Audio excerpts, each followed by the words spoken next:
Welcome to the 5th episode of Achtung, Cthulhu RPG Real Play Sessions. I'm Rob the Keeper. In this game we have Dave the English captain named Benny Moore, and Jack playing Jeffrey Lee Sawyer, a talkative southern US antiquarian. Previously, the guys had an insane train ride to Vienna, but now they find themselves in the city, looking for an old flame of Benny's. Now on to the game. So you guys just finished your train adventure. Yes. Which may or may not have happened. I'm pretty sure it did. I was this. We have But did it? the key. Last time you saw Bernard had a big claws across his face. Now he doesn't. Do we have a key? Star-shaped key? Should I let you keep the key? It doesn't really matter, I guess. Sure. You have a star-shaped key. Evidence. See, that's. It made no difference one way or the other, but you could either award the ability to have a memento, which doesn't do anything, or you could have just like, no, I'm taking it from you. Yeah. That's what my thought was. If I just take it from him, there's no reason not to let him have it, but then those would be pissy, so I might as well let him have it. Well, we could be pissy anyways. Yeah, we can still That's true. So you step off the train, a little dazed, a little like, what the fuck? You count your bullets, you're missing quite a few bullets. A young boy rushes up to you, Dave, and he hands you a note. I told my parents. He's like trying to give you a note. Little Viennese boy. Well, killing my way to the top worked last time.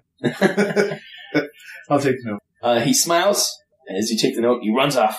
Hey there, boy! What day is it today? You just been served. The note's from Gisela. That 1 second you almost said Jesus. From Jesus. Jesus. And it's been almost 5 years since you've last seen her. And it says, it's just a note to meet her at that cafe at Google Puff. And she says she'll come by for coffee later, and so you guys could chat about old times. That's all it says. No, my heart is hardened. I shan't fall down that trap again. Unless she really Unless she looks at me. Well, I think that we should find some accommodations. Possibly, I'm starving. I'm famished. That food on that train was... Yeah. So you guys are at the train station. There's taxis. You have a pocket full of... All right, Mark. And we go to a cafe and get some food. You're going to go to the cafe Google Puff? I don't know if we need to go to the cafe Google Puff right off the hop, but maybe, I guess it doesn't hurt. No, was there a timing to this thing? I mean, she knows she's having little boys, right? It's just in the morning because you just got there. It must be quite the easy mark. She probably gave me your description. Bigger than average. Huge. Not bigger than average. Gigantic. He's the second largest thing you could be. She knows. Yeah. So what are you going to do? Okay, let's... Yeah, I mean, we don't know the place. We might as well go to Cafe Google Huff. So you're just going to jump in a cab and go to the cafe? Yeah. Is Bernard coming with you? Yeah. Yes. Okay, so it's located in the Inderstraat. Well, yeah, maybe we should find a place. No, we'll just go. Driver's like, what? I'm just thinking out loud because we do have rifles with us. And they're in bags. Still, so we're going to go to a cafe carrying luggage? It's up to you. That's what I'm saying. I'm just thinking out loud. She's told me she needs to go. Okay, go. Well, Dave thinks about where you guys want to go. Okay, you're in charge. Whatever you say, my character does not do, but looks derisively at you, going, no. We'll wait till you get back. I might just be a spilling while, but... Yes, that's even better. As long as you do impersonate him, yeah. The voice, then that's what... The luggage we're carrying with us is heavy like the heart of... Come on. Yep. So you're... On the inside, you're crying. Your broken heart is weeping. And deep down inside, you miss Gisela. Well, I just feel there was a bit of communication. You had a language barrier? There was never any. You want closure? So you decide, have you thought about the whole time that Jack was gone? Or are you going to flip-flop while he's here? Vacillate wildly. I don't know, like, what kind of luggage have we got? Will it look awkward as when I can't visualize it. You got a bag and a rifle bag, and that's it. Suitcase and a rifle bag. So you got into a cab, and you're deciding where to go. Where are you guys going? I'm under the impression that everything we ate did nothing for our bodies, so I think we should eat. I don't care if it's a Cafe Hufflepuff or if it's... We got into a cab. Do the license plate say fresh? Was there dice in the mirror? myself. Do we tell the cabbie perhaps we'll smell him later? Do we think this cab was rare? Okay. Are you going to the Cafe Google Huff? Google Huff. Yes, we're going to Cafe Google Huff. Thank you, thank you, cabbie. So it's in the heart of the city, but it's tucked away in a back street, so that anyone who would think that the proprietors would not want to find it. But it has excellent coffee and cake, and you can engage in a game of chess or quietly sit and read newspapers. Say newspaper. As you enter the place, many of the men wear traditional alpine costumes, despite the summer heat, which is like a hunting patches on the elbows and stuff. Yes. There's zombies. And the cafe's plate glass windows have been removed to allow breeze into the ornately gilded interior. You look around, and Gisela is not here yet. No, we're quite early, quite early. But I will. I wasn't even looking. I didn't even notice if she was here or not. I don't care. I don't know. I care. Is she staying over there? How do I look? I'm going to get. You said there were cakes available, but it's like I say, like late morning. So I'm thinking hopefully maybe we can scrounge up a sandwich or two. Yeah, they have that kind of stuff there too. Yeah. Croissants. I believe croissants were actually invented in Vienna. If you knew that. Who knew? A couple of McMuffins. That's right. You can have a croissant McMuffin. They do have sausage. They are known for their sausages. Yeah, so that we will get some food, and then we'll decompress a little bit on the thoughts of had transpired over the last little while. So you sit at a table, all three of you together? Yeah. Okay. You sit there and order some food and have a cafe. It's very good coffee. You're enjoying it. You're just discussing the past events. Do we show the newspaper on us? Which one? The one we got from the 60s? Yep. It doesn't really tell you much. There's not much information you can glean, but it's definitely... Still an interesting artifact, I would think. Portland, 1964, Portland Gazette, Portland Journal. We should get the date. We should look it up to see what's actually on. Yeah. Probably doesn't exist. It probably isn't. If there is, man. What if there is? And it talks about time travel. And yeah. So you guys are sitting there just discussing things.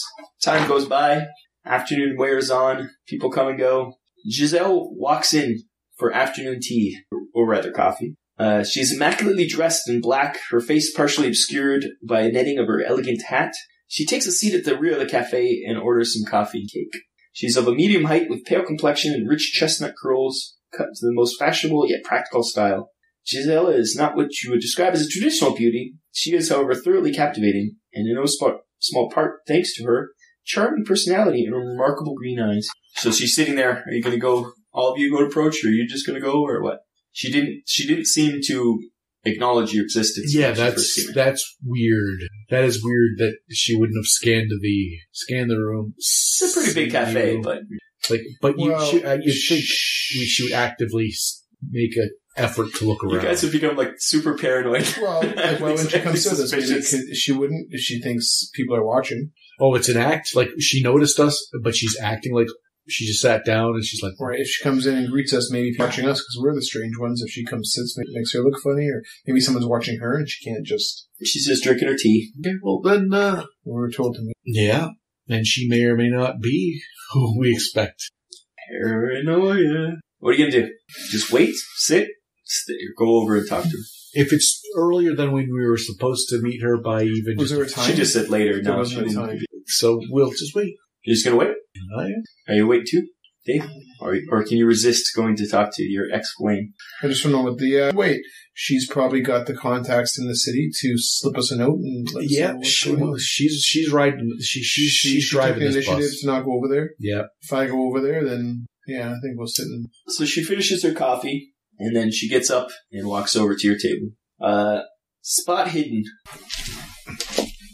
Never made one of these before, and I will be goddamned if I make one now. 39. What's my spot hidden? 25 or something? 25. Yes. 26 now. Oh, sorry. So, a perfect record. 44. That is a hit. I spotted hidden. Okay. With such force that it hit it. Yeah, what's that mean? You can see that she's been crying, though she's done her best to cover up the fact with makeup and her veil in her hat.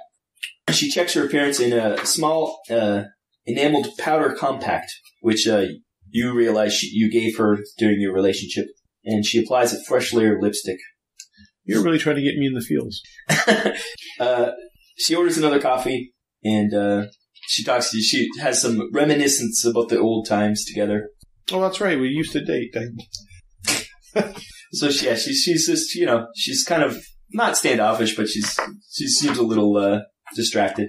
Eventually, she tells you of her loss. She says that her fiance, whose name is Botho Eckerlichman, he died. He was killed a few days ago in an accident. She says. I'll take the engagement ring I've been carrying around for all these years and put it back in my pocket. And she's come to Vienna to arrange his funeral and collect his belongings. Dave, roll spot hidden. And Jack, you can roll it, but it's really hard. So tell me. Well, I'll still roll it despite the stance of your gentles. I failed. I hit. You both failed? No, I hit. You what? You succeeded? I succeeded. I hit it hard. Why do you keep saying hit? I don't know. I succeeded. Thank you. In spotting hidden. You can tell she's not telling the entire truth, and she doesn't seem to want to say much more about it. About her dead fiance? Yeah. What kind of accident was it? You didn't specify, and I just not trying to be morbid or not anything, but I just he was in the mountains. It's I don't want to talk. And what did he do for a living? Like what kind of man was he? Was he an archaeologist or perhaps some sort of? Very close. He was a historian. Oh wow, that was a good close guess. That was my second guess, because I, too, am a historian. I understand. But, yes, he was a good man. She finishes her coffee, and she starts to leave. And she pays her bill, as it's brought over to the table. And she puts the tip on the table and covers it with a napkin and leaves quickly. See, before she did all that, I kind of want to grab her by the arm and be like, like I am a soldier. We were told to come here. She looks at you like she just kind of gives you like just a no. Stop talking, idiot. Stop talking. Why did you even come in? She pulls away and leaves, and then the waitress picks up the. This is Liverpool all over again. She picks up her tab, and you notice that there is something on the table. There's a note on the napkin. Oh, he's like the worst spy on the planet. Because at one point we were like, she's in charge. Let's just. Then something happened. I don't know if you're in the cockles of your heart, you're pining for her. You're just going to start. What happened? She wasted our time telling us the forlorn story. Oh, that's what it is. Of her that's dead. What was on the table. Of her dead. She was just explaining why she was crying. Yeah, and it hurt his heart. That's why he started to lash out. So you got a note there. Is it a funny note? It wasn't that long of a note. I don't know what's... Well, yes. She obviously wanted. Okay. Now, as this is an audio podcast type situation... Please read the note, I guess. The secret note. Meet me where young lovers like to stroll and families to picnic beneath the shadow of the wheel. Tonight at dusk, don't delay. There isn't much time. I don't know who may be watching. So where young lovers love to stroll... I like your chances. And families like to picnic. I like my chances of getting a sandwich, finally. You got a sandwich already. Beneath the shadow of the wheel. Tonight at dusk. Don't delay. Now, where are we meeting her? A picnic. Sandwich. Beneath the shadow of a wheel. Beneath the shadow of the wheel, where young lovers lust and families frolic. And when? Dusk. Don't delay, because we don't know which is. Walking over to any hearth or any other such thing and into the fire. Burning things.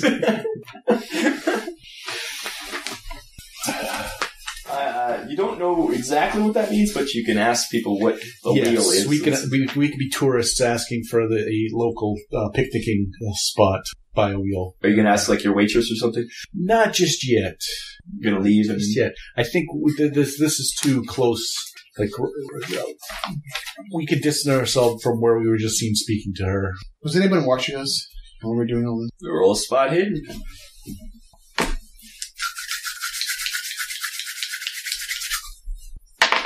I successfully spotted hidden. Did you? I got a 24. I got a 50. Nice. You don't notice anybody particularly spotting hidden either. No. And like you look around and from what you can see, that it's not been the same people. Like, you've been here long enough that different people have come and gone. No one across the street. No, there doesn't seem to be anybody. You didn't notice anybody. The server. You could just ask about every person in town. The mayor? The waitress was the same waitress the whole time, yes. The town crier? But she didn't seem to be suspicious. She's just going about her business. Okay, well, I also have the tactics, and I'm thinking, is that playing into it at all? Okay. Well, that's you all. tacticked away. Nobody, you could see no one paying special attention to you people. You look like just a bunch of anybody else in this area. Except for not dressed in alpine. No, but you're dressed in. There's people in normal clothes too. There seems to be more of those kind of people here. So and plus, this isn't like an open street. This was just a back alley, so it's not like there's lots of people just out in the streets. You'd notice if there was like somebody in a newspaper with his eye holes cut out. How long till dusk? Yeah, so we need our time right now. And then you have a lot of time. It's just It's just afternoon now. It's in the you afternoon. Up to dusk. Dusk, we don't know exactly when that'll be, but we have to at least know where we're going before that. It's summer in Austria. Austria. Yeah, so that doesn't help me not having ever been to Austria before. Yeah, it's the summer. It's probably not get dark till 8 or 9, probably. So what do you say we maybe start asking some questions? Head out, go... Yeah, like the main area. This is close. This is off the main area. Like, there's a tourist area. We should go find home base, like a little hotel room to get into. Maybe over there we can lodgings. As you're driving here, there's tons of little hotels everywhere. We're new here. Where are some of the places to see? One that we passed, that's nice and close, we'll walk to. Okay, so you walk to a hotel. You're just going to book a room? We'll chat it up with the... well, you can chat it up. You're good at chatting it up. Perhaps we're... any of the sites to see, some of the historical... That's exactly what we'll do. While we're getting the room, we have our Deutschmarks. The desk person speaks pretty good English. They're used to tourists. And they get your room, and they bring you to your room and everything. Bellhop brings your baggage up, puts it in there. And we'll ask right at the counter. A friend of mine was saying back home, he was the one who recommended Vienna. He went to there was a picnic location where he said it was gorgeous, by a big wheel. And, you mean the Ferris wheel? Yes, of course. There was a very popular park. He said the scenery was well. He mentioned it to me a continent away. And she gets a pamphlet out with a little map on it, and she points to where this is where we are, and shows you exactly where it is and how to get to it. And she's like, "Yes, it's very, very beautiful." Well, I think later tonight we will take a stroll there. Well, we get our food to when we digest the rich. Your food here is spectacular. She tells you different places, like when you mention food, she's like, "Oh, this place over here is really nice for this," and she gives you the whole spiel about where to go and what to do, and she's very friendly. Vienna sausages here are excellent. The Vienna sausages here are even more excellent. Strudel is really good here. Swedish meatballs. The sausages. If you don't call them Vienna sausages, we just call them sausages. Yeah, they're just sausages. The Swedish meatballs, that's not particularly German. It's a Swedish meatball place. It was very good. Plan on taking liberties? Yeah, the historical inaccuracies. Okay, that's good. So then we will excuse ourselves. Thank her very much. I will pass her a couple extra Deutschmarks. And she's very appreciative. That's good. Your dirndl is on point. Your dirndl's on fleek. And then we'll head up to the room. Are you just going to the room? I think so. We have plenty of time. Plus, you didn't get any sleep last night.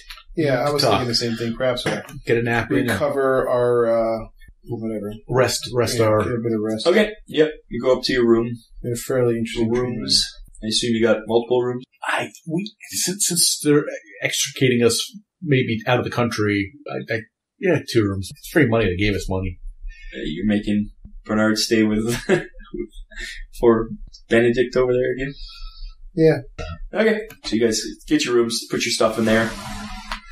Bernard goes right to sleep. He's whooped. He was almost murdered, even if it wasn't real. Yeah, he was psychologically murdered. He was psychologically murdered. You guys just going to go to sleep? I don't want to oversleep. It's a hotel. You can always ask them to call you. You can give us a ring at around dinner time. You can do that. That'll give us 3-4 hours sleep. Yep. Okay. Yep. You set it up with the girl, and she when she finds out it's you, she's like, "Of course. You're her new best friend." Very nice. If I was 20 years younger, she's not. It was. You're like, if I was 20 years younger, I'd find someone who's actually pretty. You can still you can still flatter a young lady. Oh, you said that to her. I thought you were just... Anyways, you guys rest. You get your call, your wake-up call. It is about 5 o'clock, so you still got time till dusk. Pitch black. Pitch black. No, you missed your call. No, it's still light out. Damn Austrian summers. The city is beautiful, pretty cosmopolitan. It's almost like the war isn't affecting it, other than there's German soldiers here and there. It is now a German state. It is part of the Anschluss. We will get ourselves a good, wholesome dinner in us, someplace between here and there, so that we know, like, if it starts getting dark, we'll scamper over there. It's not like it's not the Caribbean. It doesn't get dark instantly or anything. It's just so we can sit and relax, and when it gets, we head into the park. Okay. You finally time to meet Gisela in the park. And it's almost as if the entire population of Vienna also decided to take a stroll this pleasant evening. And there's music from various bands performing in the Preter, which is the park. And it competes with the sound of steam organs and barkers from the fairground. There's no mistaking the Ferris wheel towering up in the darkening sky. And you guys going to head towards it? Yep. You find Gisela waiting at the foot of the wheel. She has changed and is, if anything, looking more glamorous than before. Are you all walking up to her? Yes. Well, Bernard's going to stay behind. Okay, so no just point you two? all of us going together. And I like to have someone. You're just going to keep an eye out? Keep an eye out. Okay.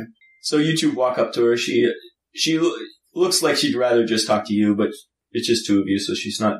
You're just an old man. She didn't say that, but she's like... You're not threatening her in any way. She's always been a good judge. Well...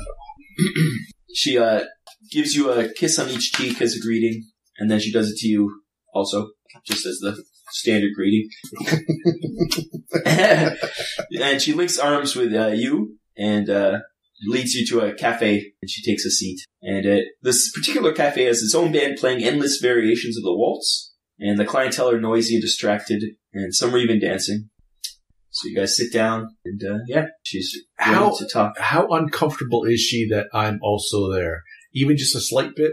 She's a slight bit uncomfortable. Then I'm going to excuse myself. I'm going to say, I'm going to enjoy my time here a little bit, and I'm going to remove myself so she nods demurely, like almost like thank you. So that... So you and her are alone now. And you're the smart one. I'm good at killing my way to the top. Just keep that in mind if this goes to hell. If all of a sudden they're shooting, I'll be like, I should have been the one with the heartfelt desires.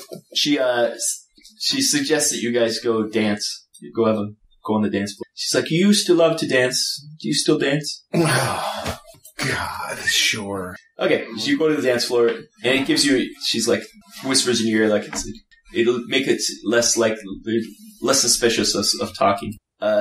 She fills you on more details of her story, including the fact that she believes her fiancé was murdered by someone in Vienna, and he was working on research into Germanic history, and she wants your help to find the killer and discover why he was murdered. Okay, I'm sure this came right from the top of, we all worked for, Section N. Was that a sentence? That was... Can't remember section. One of us had a stroke. Either you had a stroke trying to say that sentence, or I fell asleep halfway through it. Well, I just feel more businesslike, and I'm not sure if this You're a little standoffish towards Yes, her. I'm not sure if this is just me doing her a favor, or if this is like official... Well, you did get a telegram from Alec to come here. He did mention her and everything, so there is some officialness to it somewhere along the line. You're not sure if this is your mission that he wanted you to do, or she's leading you off on a different mission, or what, but he told you to go meet her, and this is what she wants you to do, so. I was under the impression that she was just going to get us passage somehow back to England, where I didn't know there was going to be all this. You just rambling on to yourself for all this because... Man, oh man. You dance past me as I'm talking to a bunch of Germans. And this, so I'll ask her then, and this is why we were brought here? Yes, we need the information that he was researching could help us in the war effort, the future war effort. We know that's coming. This is of vital importance. So you guys dance. The one of the songs ends, and you make it back to. Oh, pardon me. Yeah, I'd like some more just mission detail, a little bit, just a smidge more information. Just stuff about the mission, like how serious were you two? How long did you know it? I'm just joking. Are you still a virgin? But, she just was Speaking strictly as a lover, who was better? I understand. I was better both in length and girth, but it's possibly technique that I might not have been able to match up. So she finally brings you back to the table. Are you back at the table? Do you go sit down? Or? If I see that they're done, and I'll look for cues that say come back. But if not, I'll just continue talking to my new friends. Okay, so eventually you two go back to the table, and are we talking business now? She's like, you talk business while you're dancing, like. Okay, well, guys, I had just more. What kind of questions? Well, like, what was he doing? So he was up in the mountains. He was killed. That's where they found him. Yeah. So they found him in the mountains. She's like, he's not a mountaineer. He was brought up there and killed. He was brought up there. Was he also working for Alex? No, he was just doing independent research on Germanic history. That the Nazis were very interested in some of his discoveries. But what kind of discovery? She's like, I'm not really sure. I don't know what his research is missing, so you'll have to find that and figure out what was so important. And she brings you back to the table, and then she drops her handbag, and contents spill on the floor. Are you going to help her clean it up? Oh, naturally. Okay. When you're doing that, she passes you 2 scraps of paper, and the first one is a page from his notes from her ex-fiance's, well, I guess current fiance's notes. That's it. And another one is a letter that he wrote to her. There is no handout for the letter, so I'll read it to you. It says, "My dearest G, please first let me apologize for leaving so abruptly. You must understand that if circumstances were any different, I would never have felt the need to do so. If I have hurt your feelings, please forgive me, and there was never my intention. These last few weeks have proven to be the most difficult of my career. The triumph of deciphering the archive has been tempered by the seemingly endless strange meetings I've had to endure as a result. These have prompted me to set affairs in order, and I have gone home to think on my future. Should anything happen to me, know that I love you, your devoted B." So he gave her a note. Like that was the last message. So that's what she passed to you. And then she hurries off and leaves you there. So she gave you a note from him and the first page of his notebook. What was his name? Echelman or something. Right, but why did you say my dearest B? Because his first name is Botho. Botho. A page from Echelman's notebook. It has long been my intention to investigate further the stories told to me by my mentor, Herr Dr. Bergedorf, regarding the discoveries made in Saz before the Great War. And now, with the burgeoning interest in our Germanic history and inheritance, I feel this is the perfect time to embark upon this journey, wherever it is. But each journey begins with a small step, and I must first locate the dog archives and retrieve the notes he made on the Black Stone and its strange tales of the descendants of a lost civilization. Perhaps those stories were the misrememberings of an old man, but as a scholar, I feel that I cannot ignore what could be a very important in the quest to discover the truth behind our Aryan heritage. The boxes should be in the notes. So are you going to go back and meet him? Yes. So you guys are sitting at the table. Do you show him any of the notes or anything? I show him everything. Okay. Both of you make if you have espionage or spot hidden rolls. I failed. I have failed by 4. Neither of you have espionage? A, B, C, D, E. We have 1%. Or you can roll a luck roll too if you want. I fail espionage real bad. I'm going to try luck. Okay, roll luck. I made it. Okay, as you're handling the paper, you happen to notice that there's a slight smell of lemon juice. Oh. And, you know that people have messages. I'm going to put this... I was just about to burn it. You can't burn that. So, we got to first... What archives do we have to find? And it's not that one anyways. Jack, it's not that one.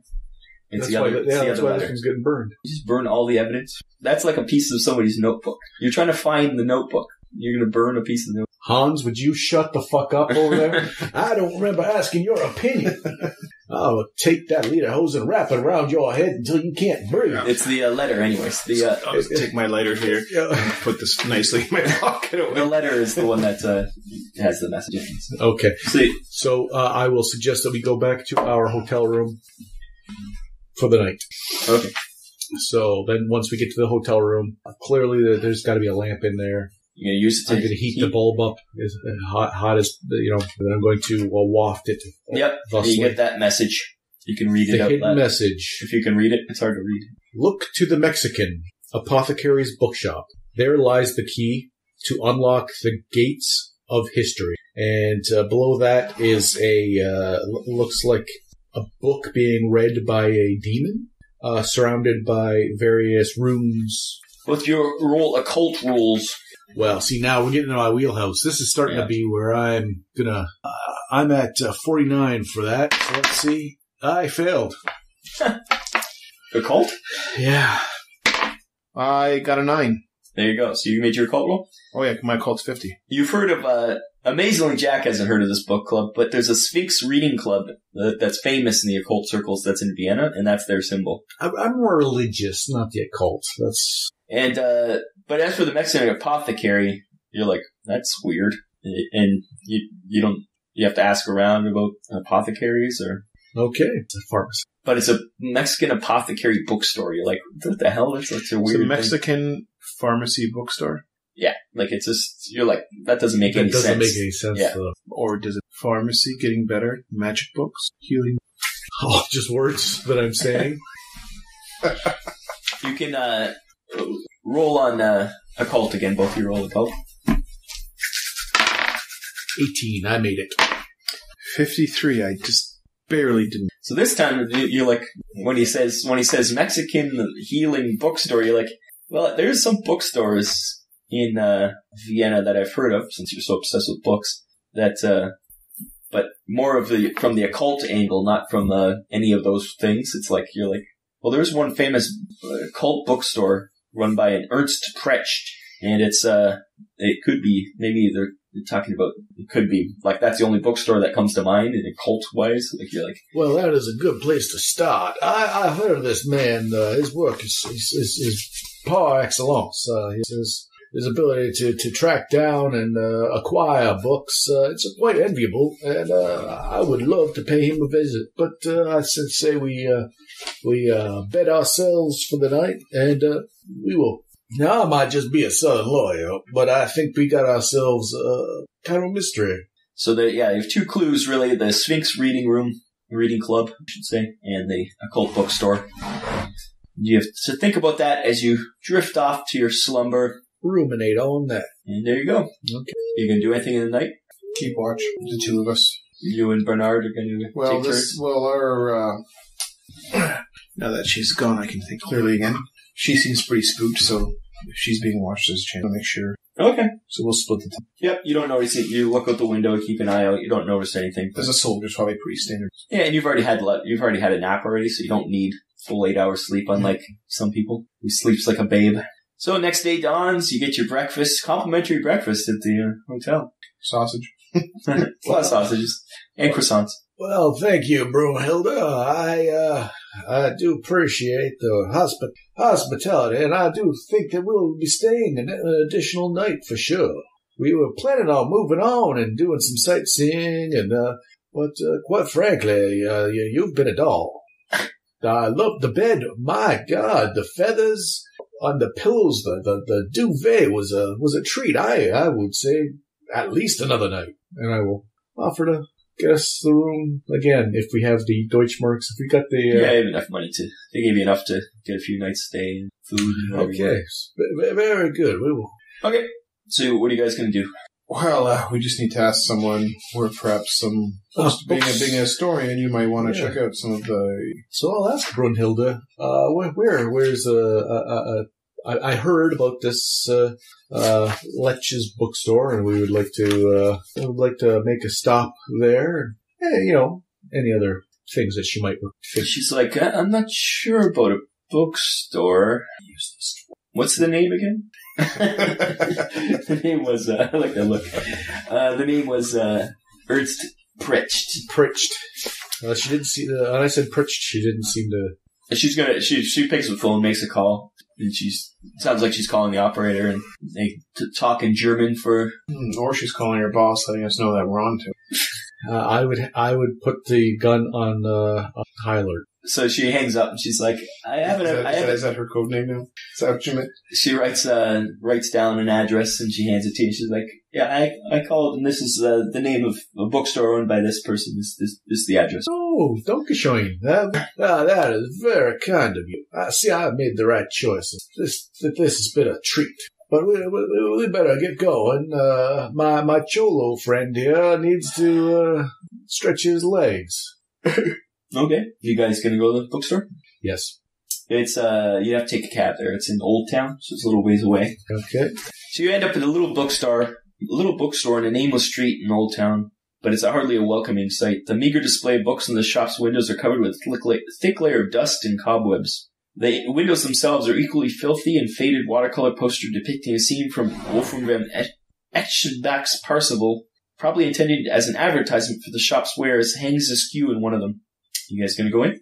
Yes. The interior shop is no more proposing than the exterior. The books are piled everywhere, on shelves, on stools, on the floor, and many have slid into hapless heaps that make navigating between the shelves a constant hazard to life and limb. Are we on Java Street right now? This is a very... Pretty much, yeah.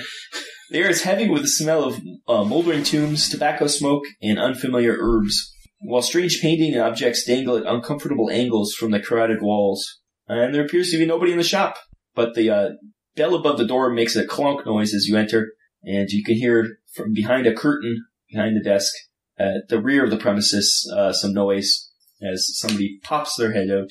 His appearance is even more unpleasant than his emporium. His watery dark eyes set into a toad-like face watch the investigators with interest while he waits for them to state their business. This is Ernst Precht. You can't tell how tall he is as he walks with a permanent hunch, and his huge paunch threatens to overwhelm his waistband with each step, and it adds to his overall toad-like appearance. His skin is sallow and bloodless, and enormously long arms are wildly out of proportion to the rest of his frame.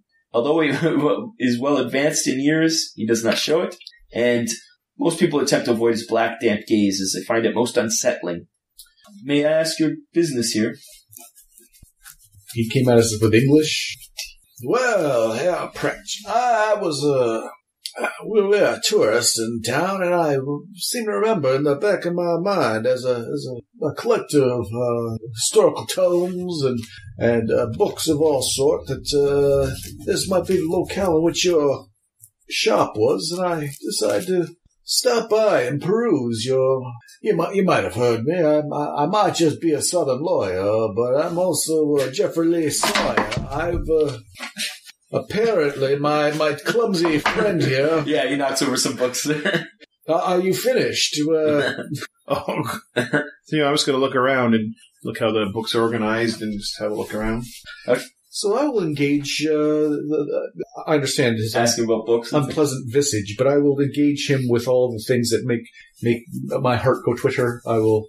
Is there anything you're looking for in particular? Well... anything esoteric, anything, something, maybe, well, I got this thing right here, push the stone forward a little bit with the rune etched into it. Oh, an elder sign. You're looking for information about it? If you had such wares, I would love to peruse. Okay, he's let me look, and he puts on little beady glasses and starts looking around. I don't have any of the main tomes on this, but we do have things about such things. He finds some occult books. Unfortunately, most of them are in German, but I might have an English copy of some. He finds one, just an occult book. It's actually something you've read before, but it never occurred to you, you never thought of the elder sign before. You're like, oh, and then you read it's like a protective totem. I have read that. That is how I remember. That's how I knew that this was a protective. Oh, I actually have that one. And what are you doing, Steve? Well, I know a bit about the occultism. Just curious, if I don't know if I'm missing something here. Am I missing something obvious? Well, the note says look for the dog archive. The which dog I archive, thought when you darted off, I thought he'd find the dog archive. Yeah, that's what I was looking at, or maybe like how things are organized. Like It's not organized at all in this place. organized. Dog archives. Also, like this whole. So this guy isn't Mexican. It's the Mexican Apocryphy He's not Bookshop. Mexican Apocryphy Bookshop. Are you gonna? Is there, well, I don't know. Are there any Spanish books, perhaps? On It's like I say, it's just really chaotic. You can use library use or something to look around and try to find stuff. How's your library use? Well, I was wondering. Yeah, my library use probably not very 25%. So I guess I'll look around. Okay. What else to do here? Not even sure what we're looking for. Well, once you've been happy with your perusal, then I might take a gander. 37. You don't find any books. Like you're like, I don't think I'd ever be able to find any books in this place. Maybe we should see if this guy's ever heard of Boo Boo Erlkman. Boo boo. Where's Bernard? Is he in here or is he waiting outside or what? I think Bernard could peruse around. Okay, so he's just Somewhere looking else. around and he's just like, Well, he's somewhere else. He's not really looking around. He's more looking out for us, okay, but pretending to look around. okay, Watching our backs. yeah, that's his. He's That's good at that. Primary role. This is roll. So yeah, you're talking. He's like, I'm just fortunately I don't have much more about that here. Okay, so since he's looked around, but now so then I will Kind of stumbling back over through the mess. Yeah, so then I will say, now, are there any other bookstores around that perhaps might, I came here, to meet you, and it's been an honor and a pleasure, and this is the highlight of my trip, as far as I'm concerned. But are there any other bookstores I might want to hit around here before I go back across the pond there? And As for that kind of knowledge, in Vienna, I am the only bookstore that specializes in that. I was once couldn't overhear. You ever heard of the dog archives? Make a spot hidden roll. 4. You can tell by his reaction that he has heard of them. And then he kind of looks suspicious and he says, "Who sent you?" We are friends of Boo Boo. whatever his name is. It's Botho Ecklickman. Ecklickman. And he seems to soften a bit at that, and he's like, "Botho, he was a good friend. Was a good friend? Was. Well, he died, unfortunately. You've not heard? No. Oh, wait. No. Oh, he had a accident. He went out hiking in the mountains. Well, I don't remember him being much of a mountaineer kind of guy. The fresh air in Austria, everybody turns into a mountaineer. Well, that's one less stop on our itinerary, that's for sure. So, these dog archives. It's an anagram. It must be an anagram. Yeah, so it's something. yeah, of course. DOG archives, yeah. It's, yes, he was searching, Eckermann was searching into that, stuff, yes. I didn't know much about his research, unfortunately. Yeah, he seems still kind of wary of you guys, but he's not sure what your intentions are. What do you know of Mexican apocryphy? He kind of laughs. He's like, "Oh, that's the Botho. That was a joke. He always used to joke about my store being just like that kind of place due to its mess and general hygiene."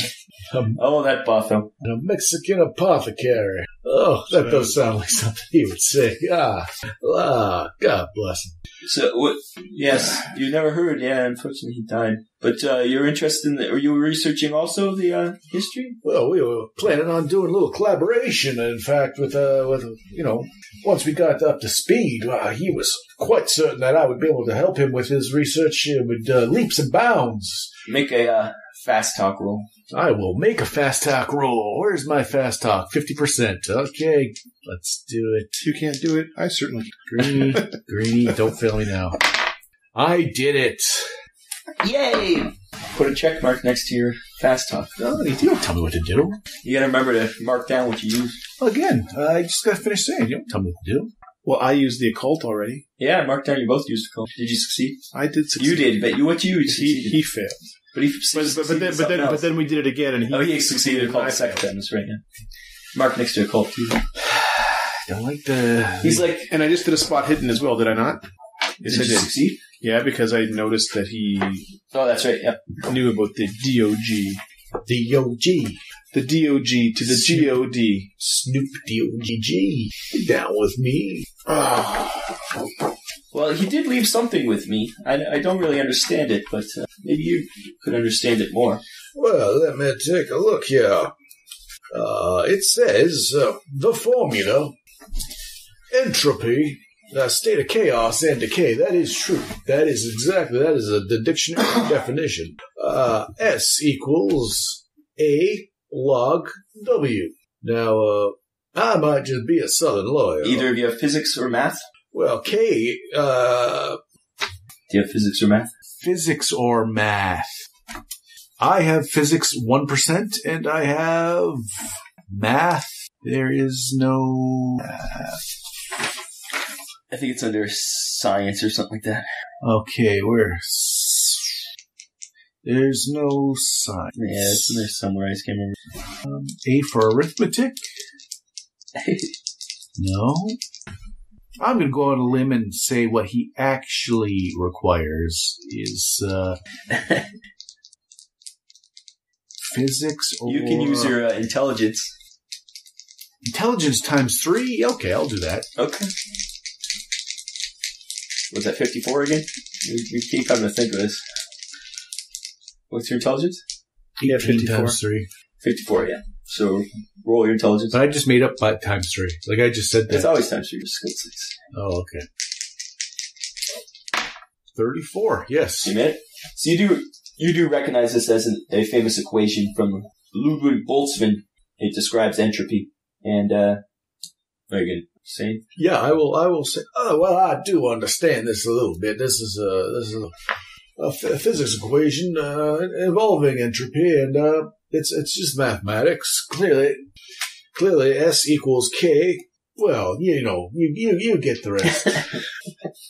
He's like, oh, Boltzmann, his tomb is in, Zentralfriedhof.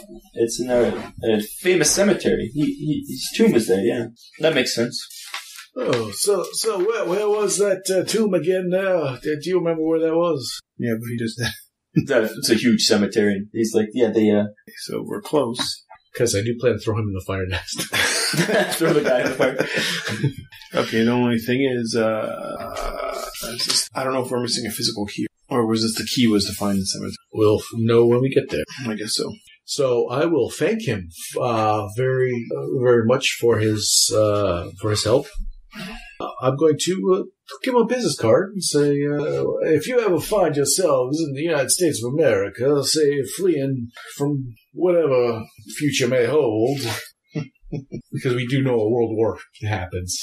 No, you don't. Oh yeah, that's right. Yeah. We can change the future. We should have given those French soldiers that M1 carbine. they're basically shooting bolt action. So all of a sudden, here you go. Change everything. What are you guys doing now? So you think you staying and talking more, or are you gonna? Now this is for the Psalm. You take this and you make about 100,000 of those. Anyways, what? You're like drifted back into. He's having flashbacks about a train. My sanity. Yes. So then, yes, I will thank him. I give him my card. Thank you for everything, and then we'll see. Has anyone else in here been inquiring about Aquavin's work? You're gonna ask him that? Yeah. He's like, no, not really. No. His friends at the I can't remember the book club, Sphinx Reading Club, but they come in once in a while. But where do they hang out? At the Sphinx Reading Club. It is a big club. It's a big club? Yeah. It's a famous club downtown. It's in the, he tells you exactly where it is. It's in the Hippoport Gates of Heaven Street, close to the Ministry of Finance in downtown Vienna. Gates of Heaven? That's the name of the street. Very close. Little joke. Gates of History. So you guys left the bookstore. We're heading to the cemetery, in which contains Are you heading to the cemetery? Because there's also the Sphinx place. The Sphinx. Sphinx Club. The Sphinx Club. Reading Club. He asked the proprietor. Look to the Mexican Apocryphy Books bookshop, which is where we just at. Yeah. Because that was where we just at. There lies the key to unlock the gates of history. Yes. I like how he says it like he's supposed to learn something. What's that? The Sphinx Book Club symbol, yes? We can go to the cemetery, but those people also must have something. You know how I know? Because Rob looked at his notes when he said the Sphinx bookstore. We could go there first. We can. The day is young. We still know nothing about the dog archives. We kind of do. Not really. We don't know anything about them. We just know they're research into Germanic history. Yeah. It's up to you guys. Do what you will. You just go to another cafe and eat some more strudel. Don't tempt us. I think, and also, in further my argument of this symbol here, these people also inquired to our Mexican apothecary bookshop keep similar inquiries as we were making. Okay, well then I will just say to this proprietor of this, if you wouldn't mind not mentioning, we don't want people getting the jump on. Oh, it could be a very groundbreaking treaty, certainly. When we do have the information, you will be a critical part of it, and you will certainly be yada yada yada. Okay, so he nods his assent. So you want to go to see these people? Well, I just think that they have something. A little some je ne sais quoi. I don't know if they do or they don't. Okay, then we're gonna go to the. I think it's as equal a lead as the cemetery. We're gonna go to the Sphinx Club. Okay, he gave Dave the address. Okay. And it is in a private residence in the Himple Gates of Heaven. Fort Gas, which means the Gates of Heaven Street, close to the Ministry of Finance. Heaven's Gate. That's a suicide cult. Not yet. Oh. So you get there, you take a cab. It's a nice house, beautiful house, and it says private club on the door, and it has the symbol like you see there. So you're gonna knock? Yes. Okay, you're let in, and there's by a doorman, and then there's a receptionist at the house's vestibule, and she asks your business club. Well, I'll refer to my book scholar. Well, guten Tag, Fräulein. I might just be a Southern lawyer, but I'm also very interested in becoming a member of this book club, as I'm very well known for my ability to archive and collect and rescue tomes and books from all manner of locations. If you wouldn't mind letting us come inside, it's a little, the sun is a little too much. Oh, you're in the little foyer. Oh, well then, I much appreciate speaking to. She says, only though you have to have a sponsor to become a member. Do you know of any members? Why, yes, we do. Bothan he was the Bothan. Boo Boo Elrickman. He was the one who actually recommended to me to make the journey across the Atlantic. Roll a fast talk again. Okay. Fast talk, the fast. My fast talk. 50%. 13. Okay. She's like, oh, okay. You're Dr.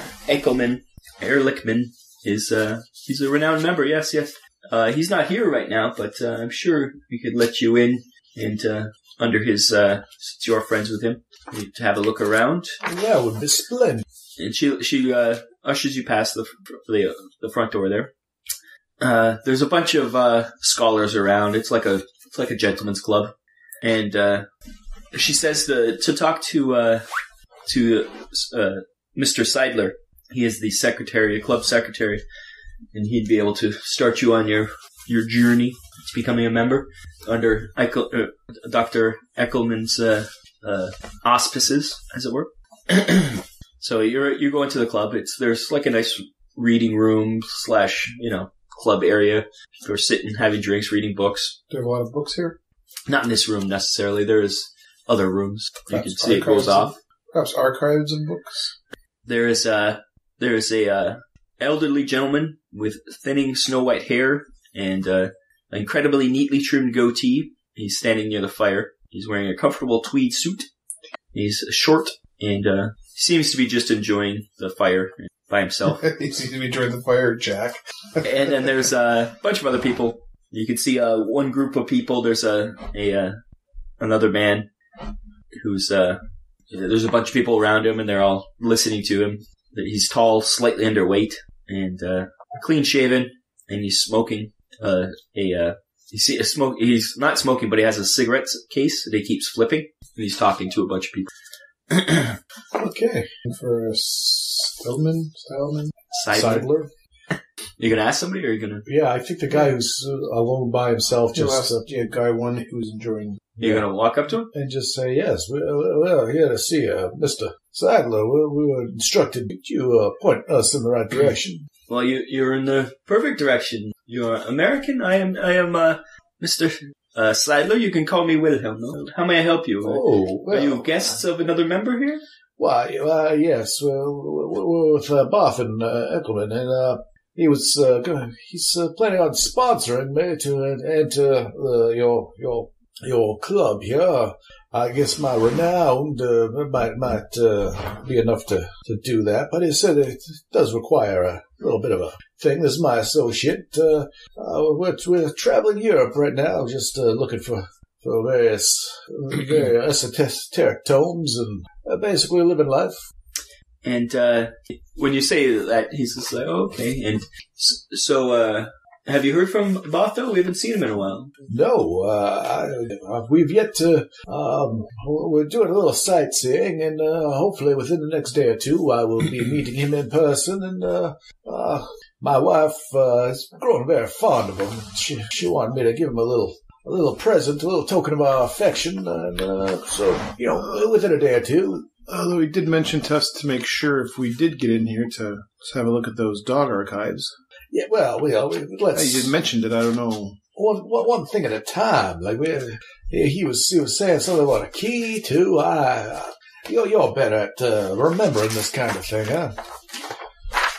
I'm not aware of any dog archives. Well, the key, maybe he was talking about his desk. We have desks here that we let our members keep things in. You don't have the key to his desk, though, like to access it?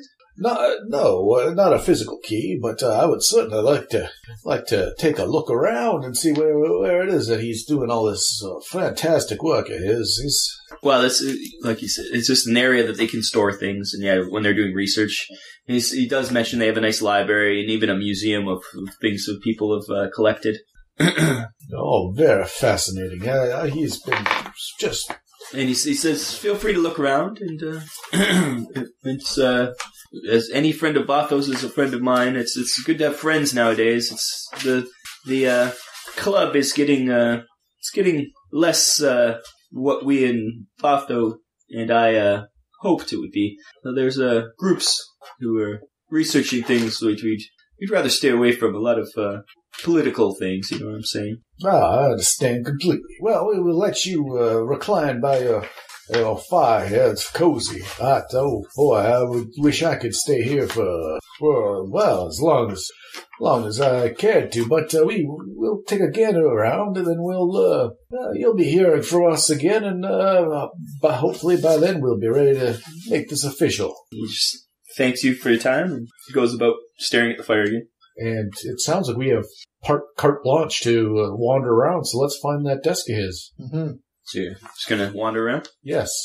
You do find an area with a bunch of desks that have nameplates on them. Pages you burned. Where are those pages you burned? Well, they're gone. By definition, they're gone. They're ash. Do you have anything else that needs to be burned? Because I can go back and Mr. Seidler would hawk something in there. So you find it a room. It looks to be. It used to be a dining room or something. It's just full of desks all along the walls in the middle, and they all have nameplates all on them. And after a bit searching, you do find Eichelman's desk, Ehrlichman's desk. It's hard to say his name. And yeah, it's locked. But now the lock looks like a standard, everyday, normal lock. Yeah, it's just a desk lock. Like it's a desk that's locked. And there's nothing on the desk. Nothing like a piece of paper. Nothing. Nope. There's also other areas. There's stairs going up. You can tell there's other areas for like the staff to go, like kitchens and things. Well, maybe we'll wander around. We were given basically carte blanche, so we'll keep exploring, and then we'll come back to the desk. What was the name of the cemetery? Oh, you asked the guy. It's the biggest cemetery in town.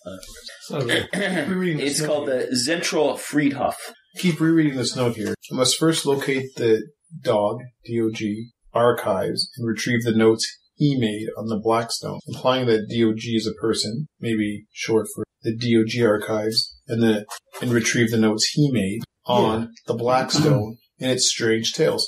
So there's also an artifact as the Blackstone. We'll have to ask about that too, but As if this DOG person was making notes on something called the Blackstone. yeah, it's not dog as in a canine. It's No, I knew that. Animal. I knew that, but now I'm thinking, I didn't necessarily think it was a person at first. I thought maybe it was like Oh, Department of or something, but now I'm thinking DOG is a person who's done research on this Blackstone. Okay, let's wander upstairs and take a gander around and get our bearings. Then we can go back and talk to the head honcho, and then if nothing avails us, we now have the... Which means he's probably read them before and retrieved them. He knows where they are. He used to locate the door and move it. So we'll head upstairs. Okay, second floor is huge library. The whole floor is just library books, different reading books. Is there a members list for this Sayer Club?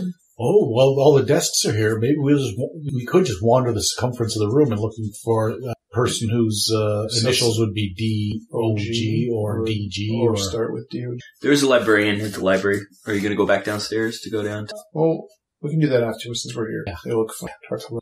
And I'll just introduce myself and say that I'm a prospective member and my associate. And I'll just ask, would you mind if I just perused around and looked at things? The librarian's like, of course, that's why they're This here. is a huge library. No, Is it? it's like a mansion, so a floor of a mansion full of books. So I'll perhaps chat with the librarian about Eric Eichelman. Yeah.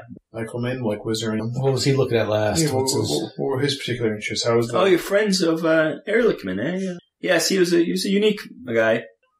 He was first member during his university days, and I remember it was always Egyptology back then with him. Although lately he has been switched to Germanic myth and lost civilizations, like Hyperborea and Atlantis, that kind of thing. It's strange to switch, but some people find new research and we do have a list of all the books he was interested. We keep a list of what people check out. Would you like to see? Oh yeah, that way when I speak with him, I won't seem like such an idiot. It gives you a list, and it has all the books, and it has names of people who checked out all the books. And you do notice that every book that Eichelman's checked out about Germanic myth and lost civilizations has the name Gotthold Fuchs. Also checked out the same books, like he was also research. Like anytime he'd look to see what Eichelman or Ehrlichman had booked, and checked out the same thing. What was his name again? Gotthold Fuchs. Gotthold Fuchs. All right, so the librarian's just watching, just puttering, but just hanging around. I'll ask him, does the DOG archives ring any bells? Does that mean anything to you? DOG. Oh, DOG, that might mean, especially when you're talking about things like that, that does ring a little bit of a bell. The DOG was archaeologists, Deutsche Orientgeschlacht. He says it much better than I did. Orientgeschlacht. But yes, maybe that's that. They used to call them the DOG, maybe as a joke. But yes, that could be good. That could be what DOG archives. That could be their research notes. Eddie Billsby here. No, we don't keep that. Those are I don't know even what that would be. I guess it would be their research notes. Maybe it was World War I. I believe they were active in around all Cairo and that kind of places. The Germans, obviously, with that name.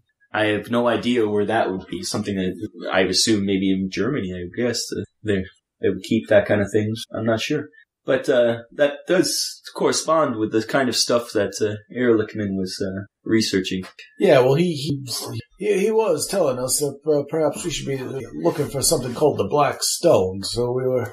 That does not. I'm not sure about Blackstone. Okay, well, we're gonna say thank you for your time, and I look forward to spending a great deal more time here when I'm a member. We're going to head back down, and thank you for your very illuminating. Make a what is it? That bookstore. That guy. Knowledge roll, both of you. I wonder if that bookstore guy knows more. Where else would we find if they don't have these German architectural books? Who else would have them but a Not used architecture, books? archaeology. Archaeology books. Except a used bookstore. What's knowledge? It's on the top there. You roll knowledge. I made it 52. I got a 60. Knowledge. My knowledge is, 90. 67. I did it too. Both of you notice that it occurs to you that all those books by Fuchs that were borrowed, the dates are all after Eckermann's death. Like it was after he died that he started checking. He checked out all the books. Okay, so I say that this guy is investigating his death. I thought he was responsible for the death, but He could be. Perhaps Eichelman didn't give him anything, and now he's forced to these books out. Could try to be. figure it out himself. So I say we wander downstairs and see if perhaps we could find Mr. Fuchs. There's lots of people down there. Are you going to ask somebody? Yeah, I'll go back and talk to Mr. Seidelman and. You're going to ask him right out? Like, where's this Fuchs feud? We're the Fuchs? Yeah, because our Bothan friend was. He was very fond of us, so this guy Fuchs and us. We can also ask him perhaps where we might find German archaeological books from World War I. I'm not sure about that, but he definitely was not fond of Fuchs. They were like oil and water, those two. Cats and dogs, he would say. He was one of those people I was talking about, the unsavory areas of research. He would say that guy was always looking into things he shouldn't and getting political, he would say. And I thought it was a term of endearment, but you're saying there was some animosity there. He's like, quite a bit, yes. They were rivals. Fuchs definitely is working with the Germans on this, whereas I think Erkelman, he was much more of his own man. Yeah, well, see, I guess it was lost in translation. As a pen pal, the written word wasn't able to. I thought it was playful jest, but that changes a lot. Maybe. If he's here in the room, maybe I should lower my voice. He says he kind of looks over to that guy who's commanding people with a cigarette holder. That's Fuchs over there. Oh, looks like a Munich beer hall in here. He's like probably closer than you'd wish. Well, then, how many people are in this room that I'll have to kill? It's quite a few people. Okay, should we go? That wasn't a no. I can't stop you from just starting murdering. The police might be able to stop you. What are we going to say to folks? We still have one more lead. We have the cemetery. We could go and check that out. We didn't check out the nameplates. There's also a third floor to this building. Oh, that's true. You saw stairs going. I still think that bookstore guy might. Okay, so let's go up to the third floor. He knew about the dog archives right away. He didn't offer any up, though. Yeah, so we'll go up to the third floor. We'll go to the cemetery. And then we'll hook back to the book to our friend at the bookstore, and by that point we should have all the information. What about this murderer Falk? He could take us right, probably to where. Yeah, but this guy would have. Inspector Clouseau likes to get all the clues before he points to the guy in the middle of the room and go, ah! Like if you want to really Jessica Fletcher this properly, we gotta. This guy Fox could tell us everything. He might have all the answers. Fill in some of the clues right now. Well, then let's wait for him to stop talking. You want to interrogate him now? We'll do it. We'll just wait. No, I'm not saying I do. I'm just fleshing it out. How do we get him to talk without manhandling? The entire time? Some of the time, obviously, but the entire time, unacceptable. So what do you want to do then? Is this guy looking at us at all, Falk? No, he seems to be distracted by the people he's talking to. Why don't you go check out the upstairs, and I will just wander around down here, talking loudly about Eichelman, his research, and how close we are to it, and make this guy follow us. That's a good point. You and Bernard have a private conversation within earshot, and about how you're on the just a sea hair away from. Right, we'll make him come to us. We'll talk about things that maybe. But once we do that, then there's no pleasantly staying in our hotel, and then it's on. Well, I'm assuming at some point we're hiking the mountains pretty soon, because that's where the guy was. If we're going into a cemetery. Yeah, I mean, maybe not. We might just get followed for a while. Well, probably happening anyways. Yodelay-hee-hoo. So you and Bernard are staying downstairs, talking loudly? And I'm going upstairs to the third level. Okay. So you guys continue to talk loudly. Are you paying attention to Fuchs' notices or anything? Not at first, but, we're not just talking to ourselves. We're going to be asking questions, to some of these other people, talking about them, talking about Eichelman, But you're never going up to him specifically? Not now, no. Okay. Because my theory is he knows stuff, so then if he starts drilling me, he might know that I don't know as much as I'm trying to let on that I know. Okay, you go up to the top floor. You find it's a museum. It's a smaller area. It's a museum, and it's got a lot of artifacts gathered by the members during research trips, and there's a bunch of rooms like with glass cabinets and things. The quality of the pieces on display vary wildly, and make a history roll. Pardon you. Okay, so my history is at 90%. History? Or do you have archaeology? But I also have religious artifacts at 76, but that's not as good as 90. It's not. And that is Yeah, do you have archaeology in the front row? the archaeology 51. Let's roll archaeology for this one then. Okay, so 51 rather than my... Yeah, it's not history. It's more archaeology. Okay. Well, I wish I had just rolled when I was getting 90 instead of going for 50.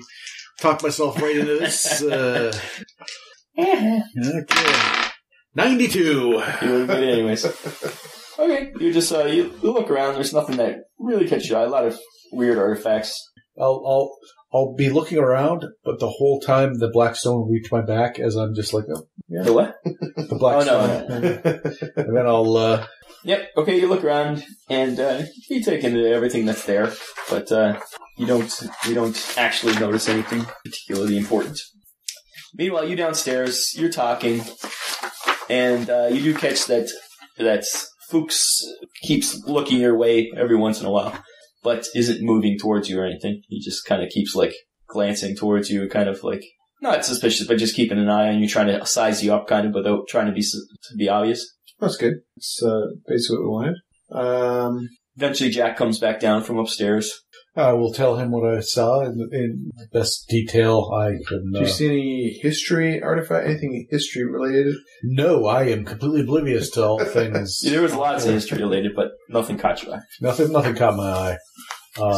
I don't suspect you would have the ability to go up there and just take a peek with any of the... Definitely nothing would catch his eye. Hey, I have a cold.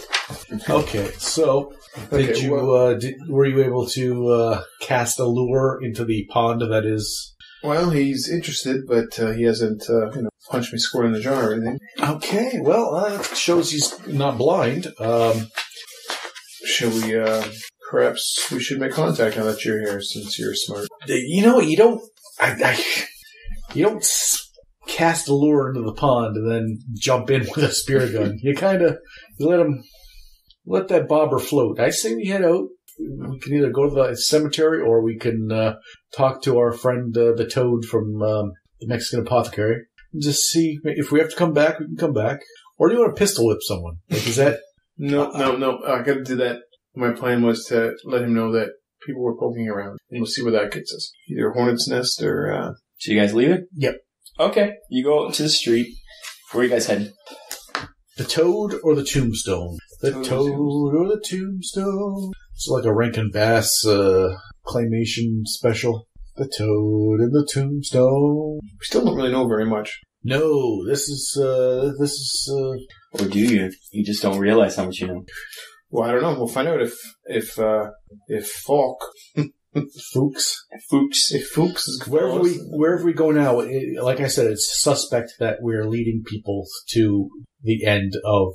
So, like anything we gather now, we have to assume the enemy's gathered. But if we go to the Tombstone and we're well, just because it's the nature of a game, I can just assume at the end they would have known anyways. So I'll have to shoot them with my pistol anyway. So we're just. It doesn't really matter. It's just he's a fatalist. He's like, I'm going to end up shooting everybody anyways. Like at some point when you get to the end, there's going to be some weird, creepy monster there. So I mean, like, what's the your nihilist one way or another? There's some creepy monster to shoot at.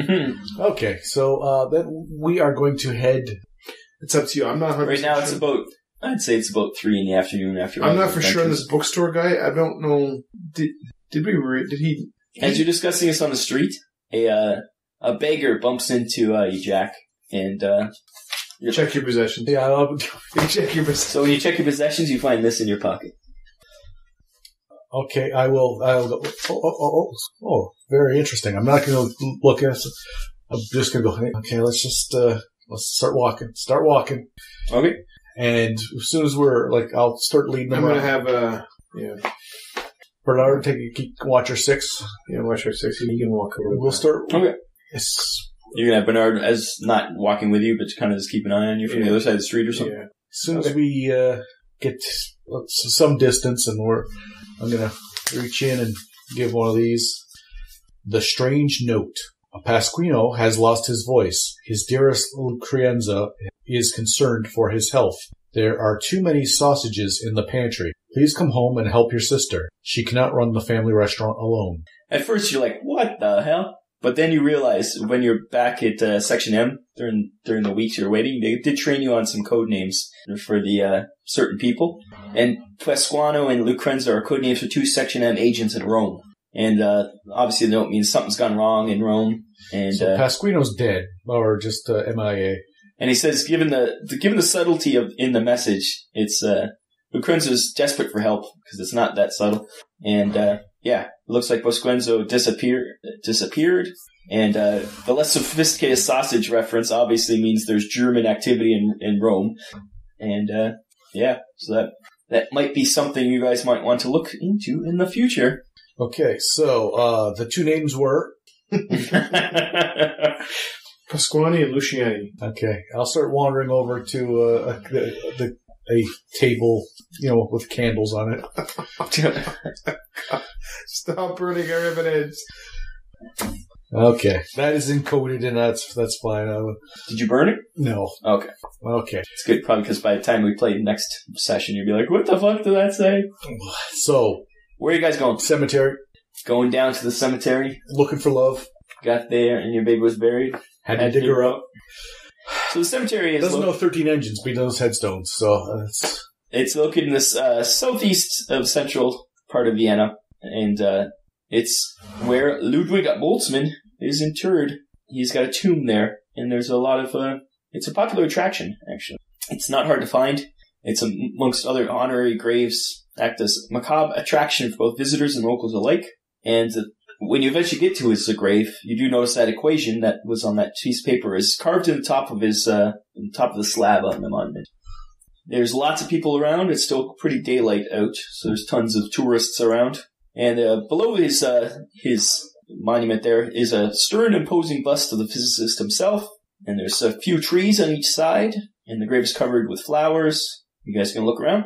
yeah. Well, if there's plenty of tourists here, and we're tourists, we're going to land there's right tons of in. people looking around. We'll be able to, give a polite nod to people, and just go about friendly tourist stuff. Okay. What are you looking for? I'm looking for anything that's written at the base of the slab that it wouldn't necessarily be noticeable from, say, the front where people would walk up. Any of Because those we're walking ruins around that the we've back seen and look for a little something or other. So you're looking around, or what are you doing? I look for maybe any of these symbols here, perhaps. You don't see anything like that, no, around the tomb. The ground, everything around it's undisturbed. Boltzmann's wife, you can see on the dates, was buried there only last year. It's pretty recent that she was buried there, but nothing disturbed around that you can tell. Spot hidden. Never made one yet. 68?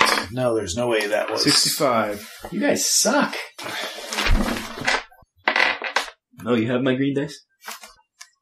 No. Do we? This one here? Here, catch. Both of them? There should be 2 of them. Both of them? So I can roll percentages. Sorry, here it is. Catch. There we go. He catches like you as a dog with opposable thumbs.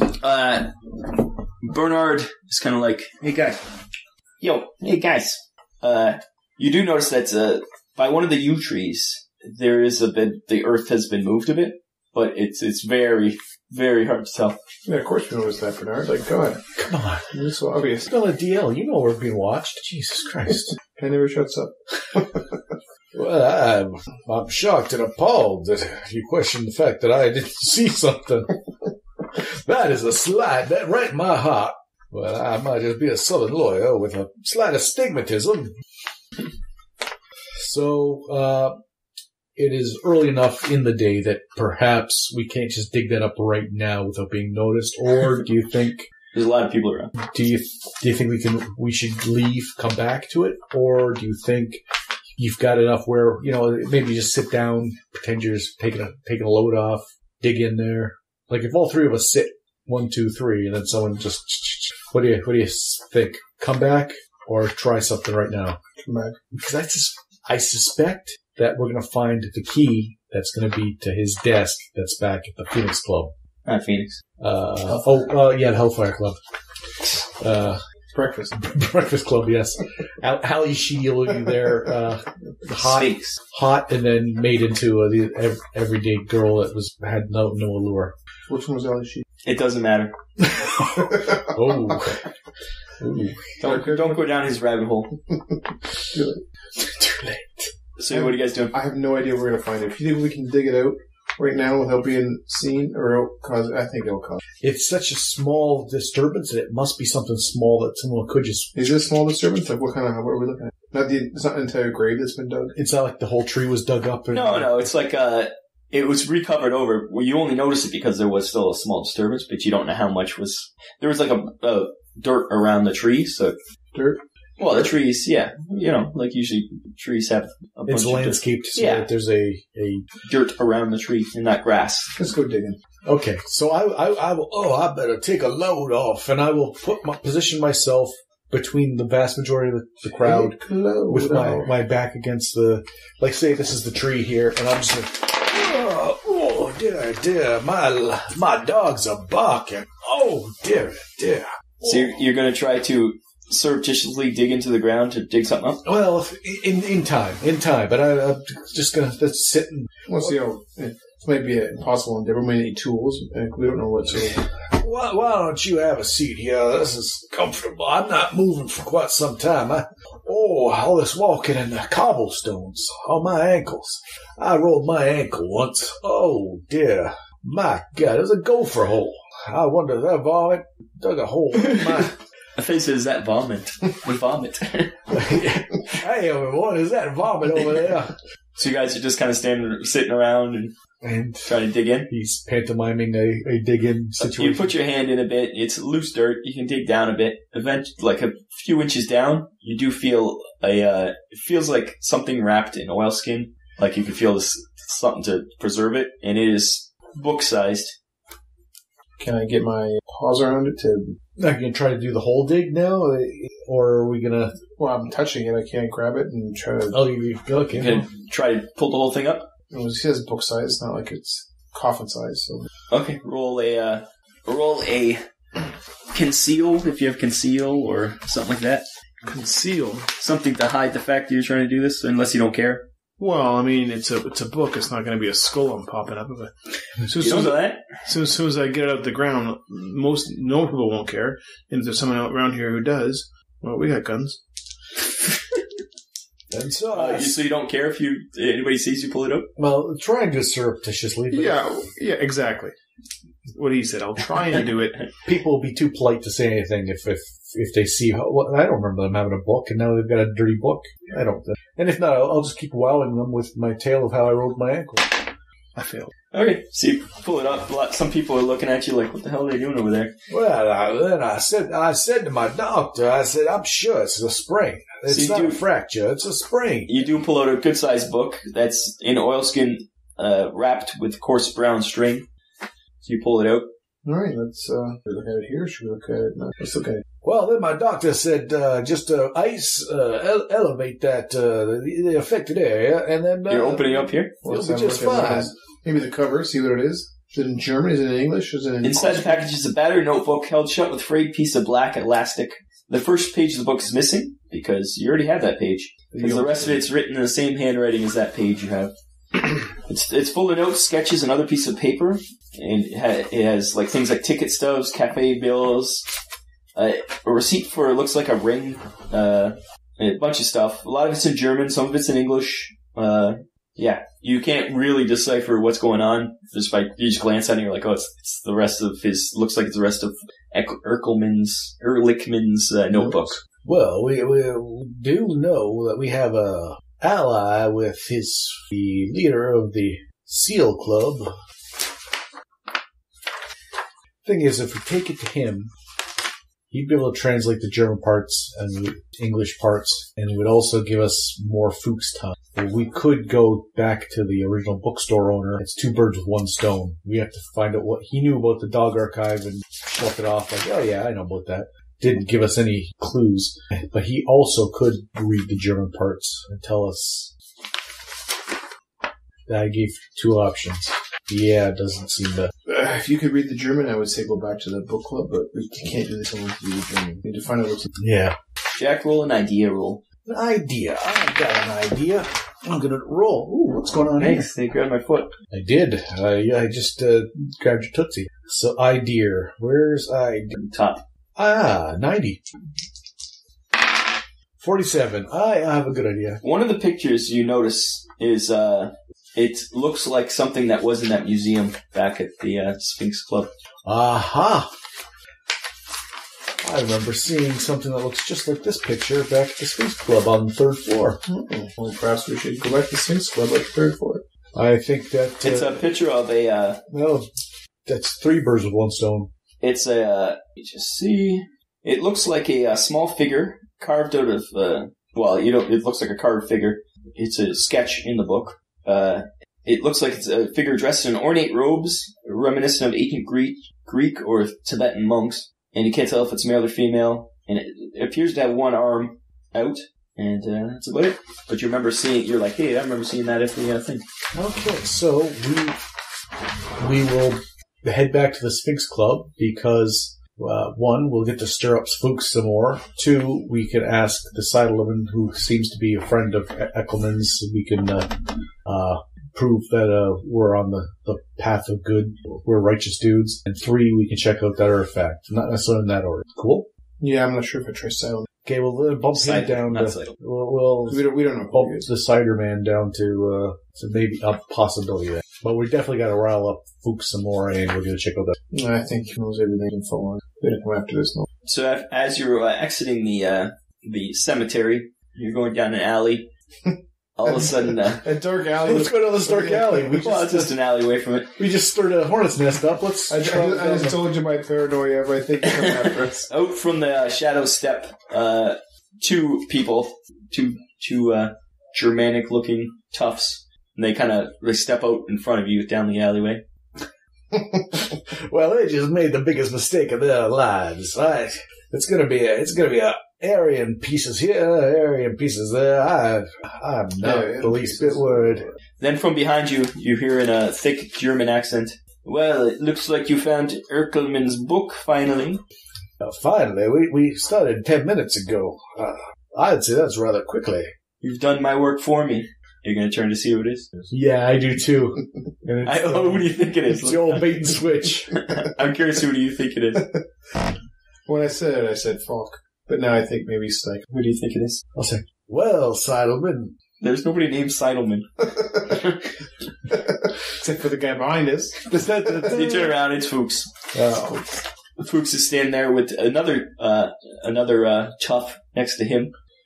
Way to watch your 6, Bernard. I'm just saying. Hey, where's Bernard was Bernard with you guys. Yeah, he was with us. That was all I asked was he watch our back. How many times I got to ask him this? Did not be 2 guys just materialized. They came in behind you. How many times? He's not a Superman. He's a demolitions expert. You're turning into a spy.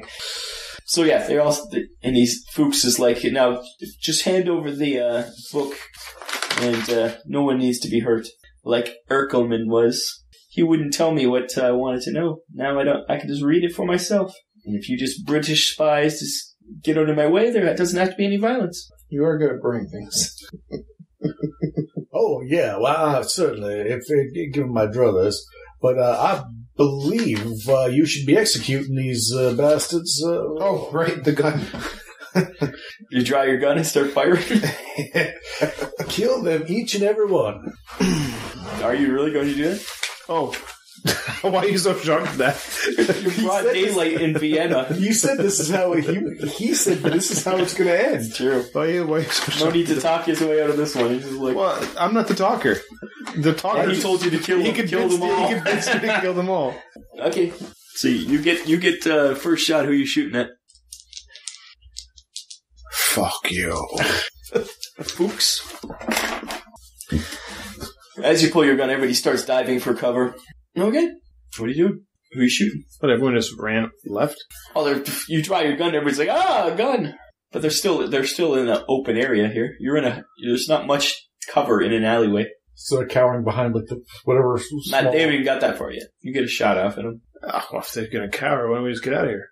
Well, one's blocking one end, the other one's blocking the other end. Well, they don't seem too fond of my gun. Move out of the way. You gonna just move out of my way? It's up to you. I thought you were going to brandish the weapon. I didn't like when I said we're going to execute all of them. I didn't think that we were going to. There was a little bit of bravado in there. But if you want to start executing people, I wouldn't stop you. Well, it didn't dawn on me that maybe didn't have weapons. You thought they were coming loaded to bear. Well, you better if you haven't you read my dial, whatever it is. Okay, well, how about I try to, give us the book, we will cudgel you with our sausages. How about we try to, grab hold of, Falk himself? You gonna charge him? Yeah, charge him, I got my gun, maybe I can get a hold of him and back these other three off. Okay, Bernard grabs his gun and starts covering the guys on the other end. What do you do? I will start heading back with him towards, Fox, because as soon as we step out, we're probably going to exit this alley real quick and into daylight, so I'm just going to... Fuchs says, we could have done it the easy way. Englisher. Stop it. He draws his own gun and fires at you. Your weakness has caused me. Are you going to dodge? Well, obviously, wasn't I charging at him? Yeah, that's why it's easy for him to shoot at you. But now, see, doesn't it feel the weight is lifted? The guilt? He's opened fire on us. He brought this on himself now. Yeah, I'll try and dodge. Roll your dodge. Where's dodge again? It's your dexterity times 2. Oh, I did not hit that at all. No? 95. Oh, thanks. I'm terrible at dodging. That's twice I've gotten in the high 90s when I tried to dodge. Dodging ain't my thing. No. You took one shot. He winged you. He's gonna shoot again. Lucky's not a very good shot. The rest of the shots swing by you. Oh, well, I'm a good shot. And you can see all the other people are starting to draw their weapons too. Well, the police will come soon enough. There was 3 bullets fired at you by them. 3 bullets? All by him? Oh, he's got a better gun than me, or he's got a better... You're like, better gun than me. Damn it. That gun will be mine. All right, well, I'll kill him. You hope. Hit. Okay, roll damage. Ooh. 12. Okay, you do shoot him pretty solidly. He ducks down behind a garbage can. And then I'll yell something menacingly like, we can end this now, or just get out of our way. You yelled that? So, yeah. You can hear through pained voice. He says, too late for that. And he yells at his men in German to fire. Where's our allies? Where's this, hobos giving you stuff in the street. What's your dexterity check? No one My dexterity is a paltry 9. Okay, so it's Bernard shooting next. He's going to shoot it towards the other 2 at the other end. Oof, miss. And I believe it's a miss. Nope, that's a hit. Let's go down a dark alley, Bernard said. Yeah, Bernard, eh? Let's go down a dark alley. As long as you're watching our backs, we trust you. Bernard winged one of the guys at the other end. Oh, Jack, what do you do? Since I was heading in the direction towards Fuchs, how much distance is there for me to cover? To get to him? Yeah. Another 10 feet. 10 feet's an easy. So you're just going to tackle? Yeah, I think I'm going to just jump on top of him. Okay. What are you trying to do, grapple him or just damage him? Grapple doesn't seem to be in my wheelhouse, but I have just going to flying fist him? I have successfully punched someone before, so I'm just going to run in and super punch him? Yeah. Go for it. I missed. You try to super punch him, you missed. Super punch. The guy next to him fires his gun. Right, he's just like, Jack, come in. You just hear the ping. You rolled a 99. Oh. Guys from the other end are shooting at Bernard. That hit. Oh, poor Bernard. And that hit. Bernard's going to try to dodge the first one. He does not, so he took full damage. Bernard just got blasted a couple times. He's not a lucky boy. He is not. He doesn't do well with the getting shot. He doesn't have many hit points either. He's there to show us that there is mortality. He's almost died a few times.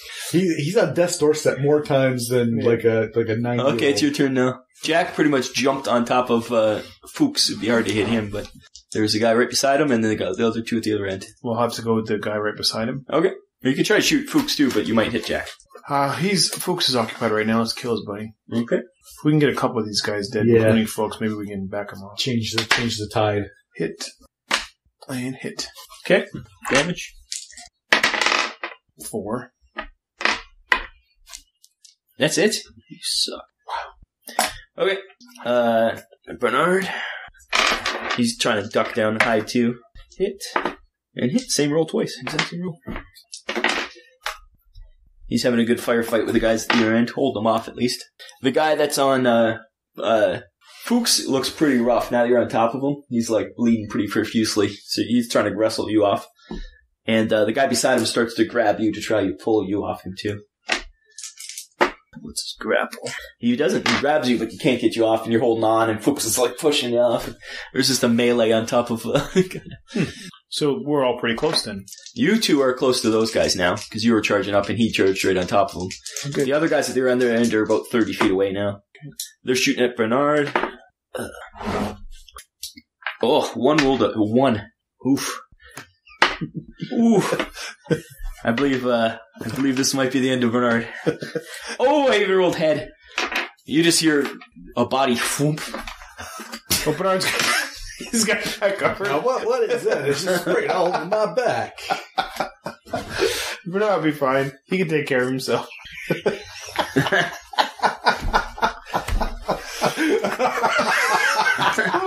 Why are you so happy your friend died? I'm laughing because he's laughing. He's dead. He's so happy. He's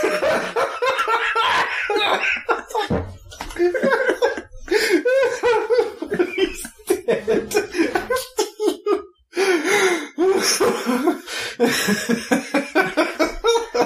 Why is it so funny to you? Excuse me. I've never seen someone laugh so hard about somebody dying. Rob, stop. I don't know why I laugh because he's laughing. I'm just confused. Okay.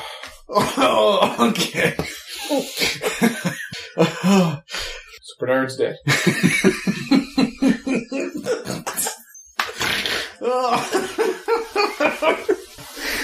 Schadenfreude. He had it coming. Okay.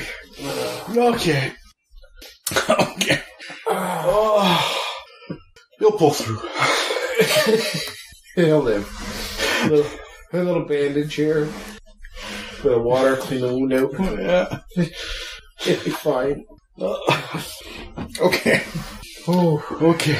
I haven't laughed like that in a long time. I don't even know why. You pointed at me, but I'm laughing because you're laughing. Because you started it. Who knows? Alright. So what are you doing, Dave? Well, I mean, I can just fire again, but can I more specifically put my gun up against that German's head and fire? You just run right up to the guy? Well, I'm pretty close to him anyways. Yep, roll dice. Grappling with him. Yep. 35. It didn't matter, just to make sure there's no critical. Roll your damage. 1. 6. Yeah, you shot him. You didn't hit him, like you moved the last second, kind of grazed him, but... Alright, well then I'll get him again. Hit. 8. 8? Okay, that finished him off. He slumps down, the guy falls on top of your body. Fuchs is pinned under you, and you're pinned under a dead guy. Yes. What do you do? Now Fuchs still has a gun, and is he attempting to point it at me, or you said he was in rough shape. He was in rough shape. His gun, you can't really tell. He was trying to push you off, and you didn't see a gun, so he might have dropped it. Okay. Yeah, because you said you know what? I'm going to say Yeah, hold on. This looks terrible. I'm good at first aid. I will try to first aid him. You did poor Bernard. Are you going to try to first aid him? Yes. I don't want to see anyone die. You really want to try to first aid him? I think he has knowledge that we need. I also think that perhaps being the better man, I think he would see that there's a better way. Roll first aid then. Plus, you have to extinguish the lives of 2 more German. One's all right. I'll do my best. I'm gonna start hold on there. This does not look good. I need to. 21. I think I actually did. What is my first aid? First aid 30. Yes. Put a check mark next to it. Should have saved some of that for Bernard. My back was to Bernard. As far as I'm concerned, he's well alive. Well alive, and I heard a body hit the ground. And you did mention that I had 2 more Germans to take care of, but... Okay, you're like patching him up. He punches you in the face. He misses, though. He just takes a swing at you. Rob did not like your laughing at Bernard's death. Well, I didn't like you trying to heal your enemy. Heal my enemy. Plowshares. Okay, the 2 guys they're moving up. Take pot shots at you. I'll take cover. Another one's, you hear one hits. The other one, his gun makes a weird noise. 98. Roll dodge, please.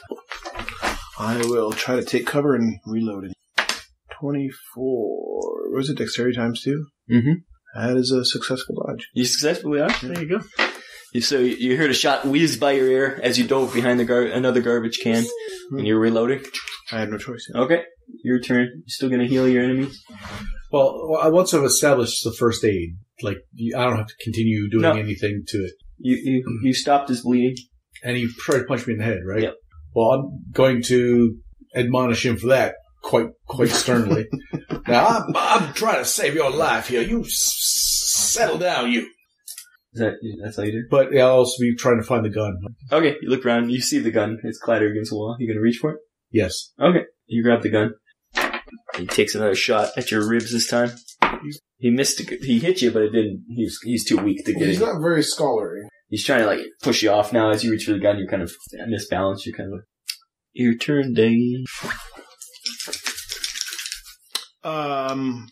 Guys are running down the alley towards you. Yep, and I will shoot at the one that looks like he got shot. Yeah, there's one guy that's kind of limping. It's a 29. Full damage. I'm going to do one just in case. 3. That won't do it. Okay. He stumbles and falls, but he's still not dead, but he fell down. He fell down? I'll shoot the other one because maybe this guy can't fire it. Okay. That is a hit. And that is an 8. In the distance, you hear sirens. What are you doing, Jack? You now have his gun. I have his gun, and so I'm going I'll tell you what it is. You want to write it down? Don't. It shoots 3 times. Well, yeah, you might not keep it. I'll give it to you later. Okay. Yeah, It's a small handgun. Nice looking. Small, nice looking handgun. A Luger. No, it is actually a Walther PPK. Walther PPK. James Bond. Benjamin Moore. Dreams do come true. Not if he keeps it. Okay. I'll get him real close, my face real close. Okay. You're gonna win this guy over. I'll just look into his eyes. You're gonna win this guy over. That's all you're doing? Yeah. Okay. He's gonna grapple you this time to try to just toss you off. 98. You my arm. I think pulled something. I think you're winning. I am. The 2 guys coming up take a shot at you, Dave. One guy. One hit. Oh, the other guy's on the ground, so only one hit. Roll dodge. That is a fail. 3 points of damage. You get clipped. Okay. And I will... Oh, the one guy's gun broke anyways. You couldn't shoot the guy on the ground. I will kill them both. You hope. First guy. That is a hit. Roll damage. And of course, shooting the one that can shoot at me. Okay. A 6. Okay, he's still kicking. And then I will... He looks rough, though. He looks rough? Let's finish him off. 5. Okay, yep, you finished him. He fell off. The other guy's trying to fix his gun, but he's coughing up blood. And yet the sirens are getting louder. Yeah. What are we going to do here, old chap? I think it's... Yeah. Benjamin, stop screwing around. Let's get out of here. Bernard. It's time to go. Bernard. Sorry. Yeah, Bernard is I forgot his name. bleeding profusely from the head. He's not moving. Get up, you lazy scum. We gotta go. Well, I will get up because I think I've done the right thing. I believe we're gonna head. Well, I'm gonna start walking because there's one more guy and he's got a botched gun, right? Yeah, there's one guy bleeding on the pavement. So which way are we leaving? The way we're going. Okay, so does that go through the guy that? Yes, it goes past where Bernard's dead. Okay, so then I'll start walking towards him. She's just leaving Fuchs where he is. Yeah. All right, I'm going to turn and shoot Fuchs in the head. I'm proud of you, Dave. Thanks. That's a 20 and an 8. Yep, you shot him right in the head. Like a ripe melon. Sweet, actually. I was proud of that one. So you guys are running now? That you can hear the sirens Let's getting get out of much here closer. and You grab any guns or anything? well, he's got the one gun. Do we have any other decent guns laying around that They all have the same gun. You know what? I'll just leave it lying here because It looks like someone tried to rob some tourists. yeah, it looks like this guy here, the one who's staggering, might be the only one alive left to. You leaving him alive? Well, he's German. This isn't Germany. There's a Close It is enough. German, yeah. Is it? Okay. Well, crap! I'll kill him. You just shoot him and he's dead. All right. Don't waste a bullet on this. He had the option. His gun didn't work, and he saw all his friends dead. He could have turned around and Well, stamped. he could barely stand. He was like bleeding to But death. he stood there. Okay, so then we're Yeah, right. You book it out of there? going to book it out of there. Leaving Bernard's body? We have no choice. He knew the risks. Oh, I'm going to write that on his character sheet. He knew the risks. He knew. How many times did I say, stay behind us and watch our six? Like every time I was like, dude, It's your only job. you've got one thing to do. Well, there's one less person Yeah. doing that job. And he was like, oh wait, hit alleyway. Wait up, guys. I'm Where you guys scared of the heading? dark. As we go past him, I'll go Oh, there's not much and left. look into his eyes. There's no eyes left. Okay, then we'll continue. It is sad. We It had is sad. We'll do the right thing and tell his family he died a coward.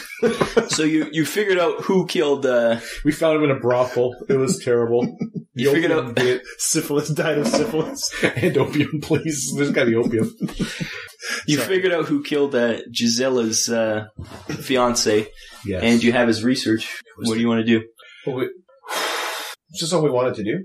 We don't even need to go to the mountains. No, I thought we were going to go to the mountains. he was looking so forward to go to the mountains. He wanted to. Like Maybe on some trip you can come back and go to the mountains. the locals said, just being here, the Alpine It's Air. true, makes it's you wanna- true. It's You know, the effective. thing is, every instinct I ever have in these games is to kill the one person, and that if we just killed Falk right in that friggin' Just walk the Breakfast Club, this would be all over. Bernard would still be here. Or that friggin' waiter that was all sick, because I was shooting them right away too. Bernard the waiters in the cafe? No, in the train, No. I was going to start killing them too. or the priest we met. The priest we met, The first person we meet, you execute. Oh God. first person who's got like a weird hairstyle, cross eyes, walks with a limp, anything. Well, I Done believe for. that man's a little hairier than I would think of. That woman looks like 10 months pregnant. Right in the stomach. So you're going where? Back to your hotel or what? Yes. So you go hide out in your hotel? Yes. Okay, you get back to the hotel and Yeah, our hotel. I think we shouldn't go back.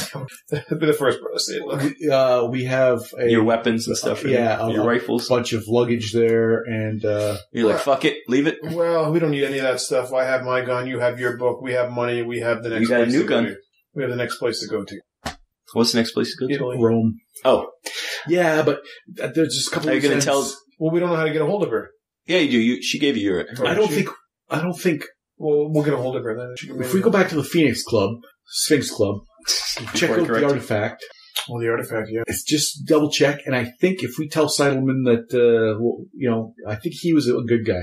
Do we take the book back to? No, you know what? Let's pause for a second. Let's go contact Gisela. She doesn't hate it. Maybe get the blood off her clothes before we walk into the breakfast club. That might be right. You were late. There was a dead guy laying on top of you, and you were a dead man sandwich. And then maybe we'll get some sausage. I heard it's good here. Yeah.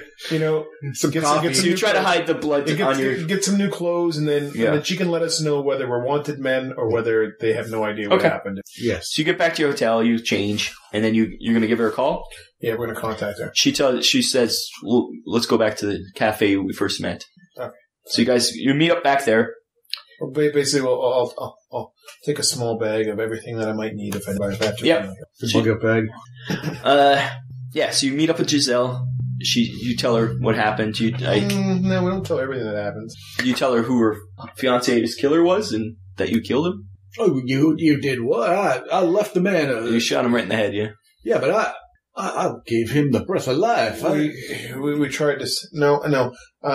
What does she need to know is what I'm... Well, she wanted you to find her fiance's killer and get revenge. That's what you pretty much asked you to do. And that's what Alec wanted us to do? Like, what was the mission? Alec wanted you to get the book, I think, mostly. You can... We'll let her know the details of it. Yeah, what needs to know. We'll say we figured out... your fiance's killer was... We were confronted by a man who confessed to his crime. Yeah. And she's like, where is he? Did you kill him?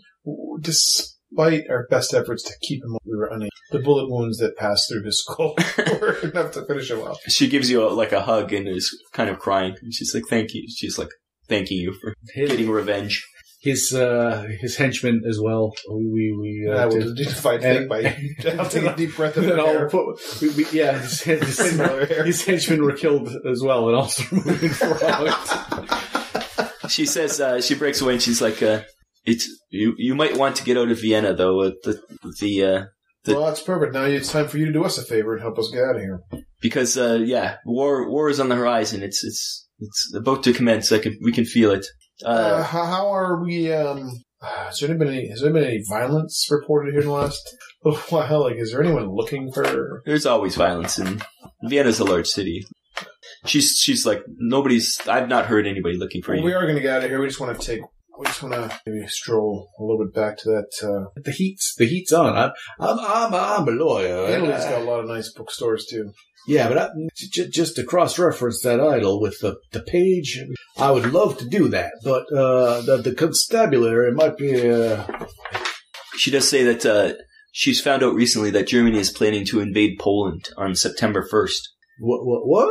And yes, after that, I don't believe think Hitler declared Poland to be friends of Germany. Long-standing. Well, I do hope that there's no terrorist types, Polish types that instigate the war on the border by attacking I believe it's an electrical facility. That would be terrible for all involved. But so she's like, yeah, you might want to get out.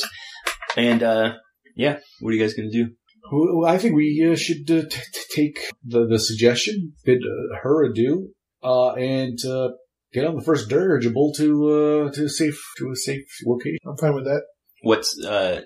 She gives you a hug, one last hug, and whispers that she hopes to see you again, maybe after all this is over. Yeah, just wait for me. And where are you guys heading? And she walks away. Italy.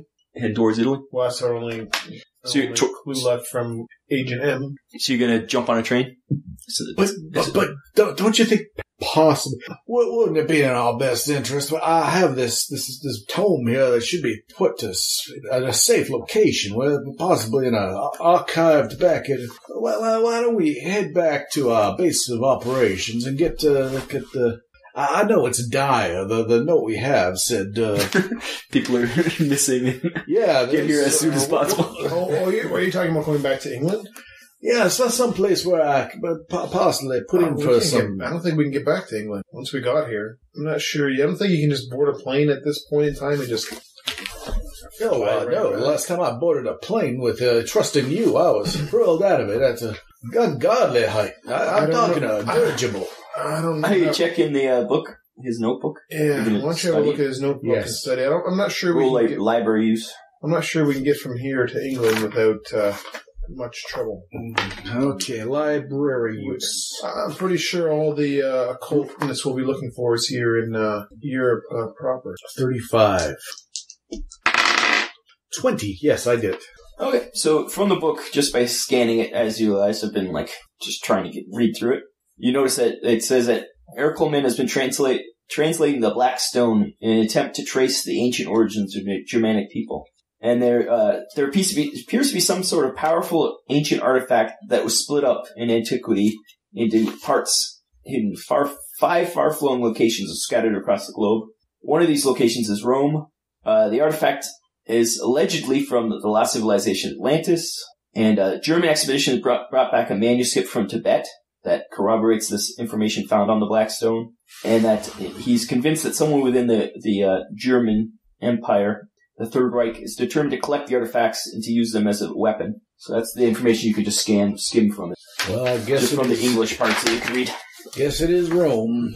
I think we're in this. Coincidentally, as we were discussing our next destination, I just read this passage. It said, "No, okay." Yeah, it's just given to me. Hey, Rome. What a coincidence. That seems glad you concur. I mean, we're here for. Oh yeah, no, I agree 100%. So you're gonna jump on a train? Yeah, the only thing we need is another person to take bullets for us. We'll have to let Alec know. Well, hopefully, yeah, you can get some guys shipped in because. Well, it's tough now because the war's about to start. Lucrezia, we'll have to bring her into the fold. Maybe when I say watch our six, that she'll keep her people peeled. We'll tell her the story of the last man who did her six. We didn't get him killed. There's nothing we could do for that. Like, we didn't kill him, and we couldn't have. I will say some tender words over. Oh, that's funny because all I remember is laughing. Jeffrey Lee Sawyer laughing at his dead comrade. That was Jack laughing. Yeah, that was Jack. And then the worst part is, like, when those two guys ambush us in the alley, I kept thinking, no problem, man. I'm just waiting for good old Benny here to wait from the background to surprise them all.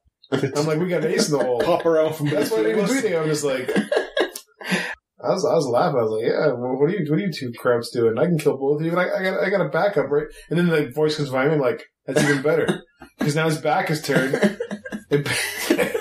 Oh, Bernard! Yeah, Bernard's gonna kill them all. You wouldn't even think that the guy turned around. Well, you think you'll go with the book? Oh, so this guy, this other man's got a gun to my face. I will do nothing now.